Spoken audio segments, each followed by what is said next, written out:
யாராவது எமக்கு உணவளித்தால், விருந்தளித்தால் நாங்கள் என்ன சொல்ல வேண்டும்?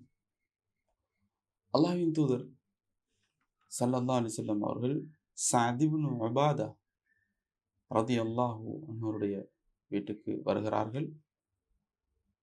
அந்த நேரத்தில் அவர்கள் ரொட்டியையும் மேலும்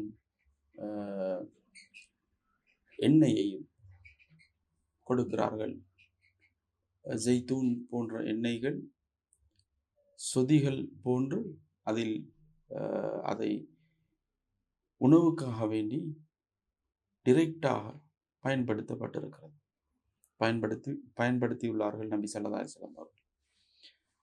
அந்த உணவை உட்கொண்டு விட்டு நபி அவர்கள் இந்த வார்த்தையை கூறினார்கள், அஃப்தர இந்தகுமுஸ் ஸாயிமூன் வ அகல தஆமகுமுல் அப்ரார் வ ஸல்லத் அலைக்குமுல் மலாயிகா. குறிப்பிட்ட இந்த ஹதீஸ் அபூ தாவூத் கிரந்தத்தில் பதிவு செய்யப்பட்டிருக்கிறது. அதே நேரத்தில் அஹ்மத் கிரந்தத்திலும் பதிவு செய்யப்பட்டிருக்கிறது.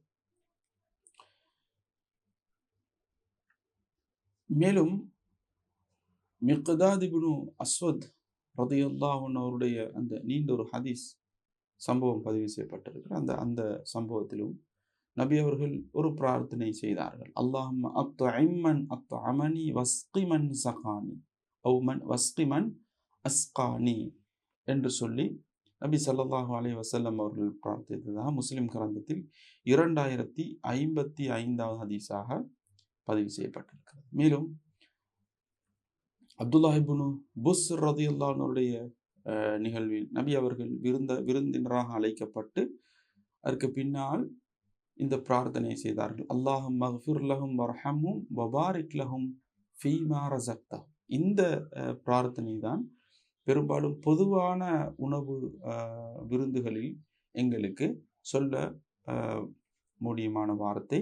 ஆரம்பத்தில் சொன்ன இரண்டும் பொருத்தமானதாக இருந்தாலும் இதை நாங்கள் அதிகமாக பயன்படுத்த முடியும். ஆரம்பத்தில் முதலில் சொன்ன அந்த துஆ அங்கே நோன்பு திறப்பதை சம்பந்தப்படுத்தியும் அது ஓதுவதற்கு பணிக்கப்படுகின்ற ஒரு துஆவாக இருக்கிறது. இஃப்தார் என்பது நோன்போடு மாத்திரம் சுருங்கிக் கொள்ளக்கூடியது அல்ல எனக்கூடிய ஒரு அடிப்படையில் எடுத்து பார்த்தால் காலை உணவை ஃபுதூர் என்று சொல்லியும் அங்கே சொல்லப்படுகிறது. எனவே அறிஞர்கள் கூறுகிறார்கள், இந்த 3 துஆக்களையும் தாராளமாக ஓதலாம்.